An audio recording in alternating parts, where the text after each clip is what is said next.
Justin kind of looked at me. He was like, "Hey, man, how old are you?" And I was like, I was 20 at the time.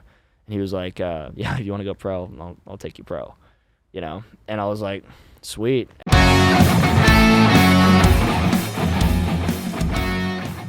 And then someone's wife noticed you. Yeah, so Justin Fortune's wife, her name's Tamara Fortune, she noticed me at their gym one day and basically like set up a mitt session with Justin Fortune, who's world-class trainer, one of the trainers of Manny Pacquiao, trained 48-something world champions before, just that category of trainer.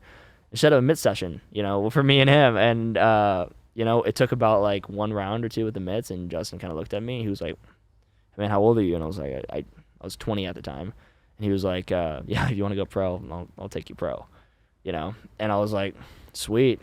So where do we start? So basically from that point, I went through basically like 6 months of training, of just basically proving myself and like relearning things and breaking old bad habits and like new techniques and just getting to that next level of fighting before they even like were like considered even letting me having my professional debut, which was in February of 2020, right before COVID.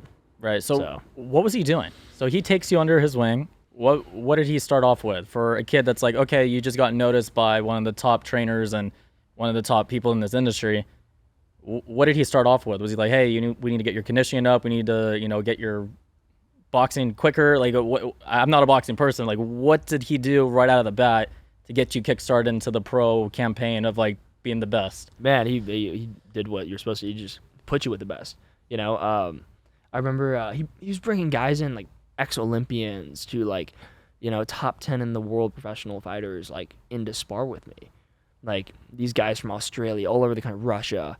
And you just throw me in there with them. Like, it's like, hey, it's like you like sink or swim, you know? It's like you survive and you learn from that, you know? And I would get black eyes, my face would be messed up, but I got good. And you're training every single day rather than like, you know, 4 or 5 times a week. It's like every single day, sometimes even twice.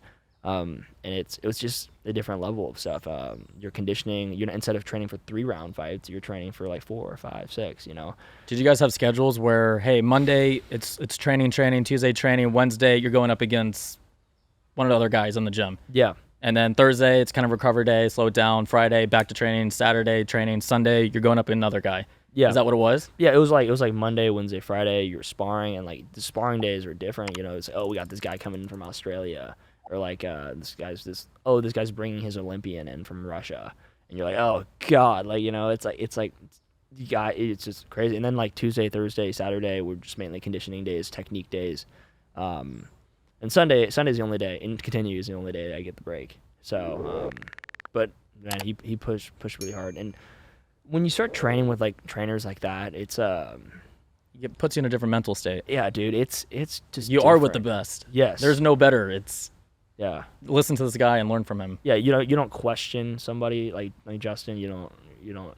If he tells Eric, you gotta go do this. Like, I'm okay. I'm gonna go do it. No hesitation. You tell me. So what about this? Is there any moment that maybe you just being a young kid, you know how young kids talking to older professionals, they say, hey, don't say something stupid. Did you ever say something dumb to him where you're like, oh, that's not a question or comment I should have said back to him, and now he reacted in a certain way? Like something you're like, okay, he's a friend, but he's not a friend. Yeah. And maybe I shouldn't have done that, or some rookie mistake where working with him. Yeah, I think one time when I was getting ready for my first fight, I asked him like a few times about like how I should be cutting weight, you know, how I should be like doing the weight drop from like 175 pounds to 160 pounds. And like he told me, oh, we're gonna do it this way. And I was like, oh, but I've never done it that way. And he was basically like, all right, well, if you want to go to your way, you can go like fuck off back to Kansas. And I was like, that's the last. Sorry, dude. I was like, that's the last. I didn't say that. Yeah, I was like, I take it back, man. Like,